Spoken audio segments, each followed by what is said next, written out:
तो सबसे पहले बता दे, बिहार की जो संविदा कर्मचारी है 44 विभागों के 4.5 लाख से अधिक संविदा कर्मचारी, दैनिक वेतनभोगी कर्मचारी, आउटसोर्स कर्मचारी, जिनमें तमाम विभागों के बहुत सारे ऐसे कर्मचारी हैं जिनको इस मौजूदा समय में सरकार जो मानदेय दे रही है वो शून्य के बराबर है। सबसे पहले सरकार ने इस बात को भी स्पष्टीकरण करते हुए कहा है कि जिनको प्राथमिक मिलता है वो आउटसोर्स कर्मचारी हुए, जिनको मानदेय मिलता है वो संविदा कर्मचारी हुए, जिनको वेतन मिलता है वो गवर्नमेंट एम्प्लॉय यानी कि सरकारी कर्मचारी हुए। तो लगातार जो आप लोगों की मांग है, सरकार जिस मांग पर काम कर रही है, सरकार जिस पॉलिसी पे काम कर रही है, उस पॉलिसी को आप लोगों को हम बता दें कि आप लोगों को उचित वेतन जो बिहार की बाजार की दर के हिसाब से आप लोगों को मानदेय मिलेगी। एनपीएस जो न्यू पेंशन स्कीम है उसके तहत आप लोगों को जो सुविधाएं रिटायरमेंट के बाद मिलने वाली है वो मिलेगी। मेडिक्लेम पॉलिसी से आप लोगों को नवाजा जाएगा। एक्सीडेंटल इंश्योरेंस आप लोगों को मिलेंगे, सप्ताह में छुट्टी मिलेगी, राष्ट्रीय छुट्टी मिलेगी। कई बार ऐसा होता है कि आप लोगों को ना ही राष्ट्रीय छुट्टी मिलती है और ना ही आप लोगों को जो मिलने वाली छुट्टी है वो नहीं मिलती है। अब क्यों नहीं मिलती है उसको भी बता देते हैं, उसकी भी संज्ञा दी गई है कि अगर विभाग में काम रहता है तो आपको छुट्टी नहीं मिलती है, लेकिन अगर वही सरकारी कर्मचारी छुट्टियों का दाखिला करे तो उनको मिल जाता है। तो कहीं ना कहीं जब विभाग में काम जब बराबर से कर रहे हैं, जो सरकारी कर्मचारी है वो भी वही करते हैं और आप भी वही करते हैं, तो फिर दोनों को एक समान माना जाए, ये मेन मुद्दा है। और इसको लेकर के ही लगातार तमाम विभागों का दौरा करते हैं और तमाम विभागों में आवाज उठाते हैं और इसी प्रकार से जो है जो विपक्ष दल के नेता बैठे हुए हैं वो भी लगातार इसी बात पर जो आप लोग के हितों में मांग करते रहते हैं और जो मांग करते हैं वो स्पीकर ने साहब उस पर सक्षमता दायर की है।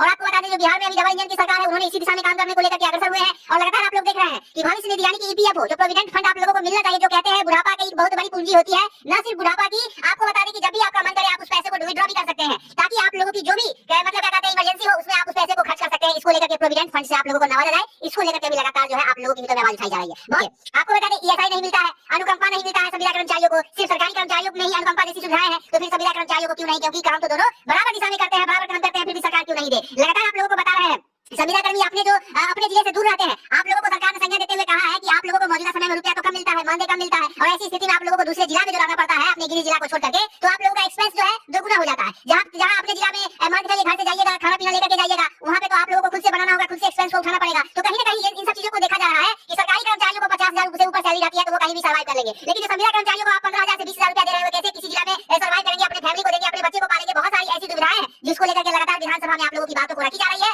आप लोगों की बातों को मांगों को उठाई जा रही है। अब लगातार आप लोग देख रहे हैं कि किस तरह हमारी टीम भी लगातार आप लोगों के हितों में काम कर रही है, इसलिए क्योंकि संविदा कर्मचारियों को न्याय उनके ये जो डबल इंजन की सरकार है उनके हित में मिल जाए, क्योंकि वादा तो बहुत सारी ऐसी सरकार है जो लगातार वादा की है लेकिन आप लोगों के हितों में कुछ कर नहीं सकी है। तो आप लोग भी जानते हैं कि जो सरकार मौजूदा सरकार है इन्होंने कहा है कि 94 लाख नौकरी, जो आपको बता दें बिहार के उप मुख्यमंत्री श्री सम्राट चौधरी ने ऐलान कर दिया है कि 94 लाख नौकरी और जितने भी हमारे संविदा कर्मचारी भाई बहन हैं उन सभी को नियमित के साथ साथ मौजूदा समय में जो मिलने चाहिए वो आप लोगों को हक मिले, इसको लेकर के वो लगातार आवाज विधानसभा में भी उठाते रहे हैं। और तो उनकी सरकार हो गई है और लगातार अभी देख रहे हैं कि जो चुनावी 2024 की एजेंडा है वो सिर्फ कर्मचारियों के लिए और संविदा कर्मचारियों के लिए खास करके है। इसलिए आपको बता दें कि लगातार बिहार के माननीय मुख्यमंत्री श्री नीतीश कुमार भी दिल्ली आगमन उनका भी होता है, उससे पहले बिहार के जो दोनों उप मुख्यमंत्री है उनका भी दिल्ली आगमन होता है और जो गृह मंत्री है अमित शाह उनसे मुलाकात होती है, जो पीएम नरेंद्र मोदी है उनसे उनको बात होती है। तो तमाम चीजों को देखते हुए लगातार जो है अपने स्तर पर वो लोग अपना काम कर रहे हैं, तो हम लोग भी लगातार अपनी सेवाओं को दे रहे हैं ताकि आप लोगों के जो काम है उसमें अग्रसरता हो और जल्द से जल्द आप लोगों की मांग जो है वो सरकार पूरी करे। इसको लेकर के हम भी जो है काम कर रहे हैं। संविदा कर्मचारियों की जो मांग है उचित वेतन, NPS, mediclaim policy, accidental insurance, सप्ताह में छुट्टी, राष्ट्रीय छुट्टी, भविष्य निधि, ईएसआई, अनुकंपा। और एक चीज बता दें, जो अनुबंध की तैयारी सरकार कर रही थी, अनुबंध लगभग जो है खत्म कर दिया गया है। हर विभाग से अनुबंध खत्म करने को लेकर के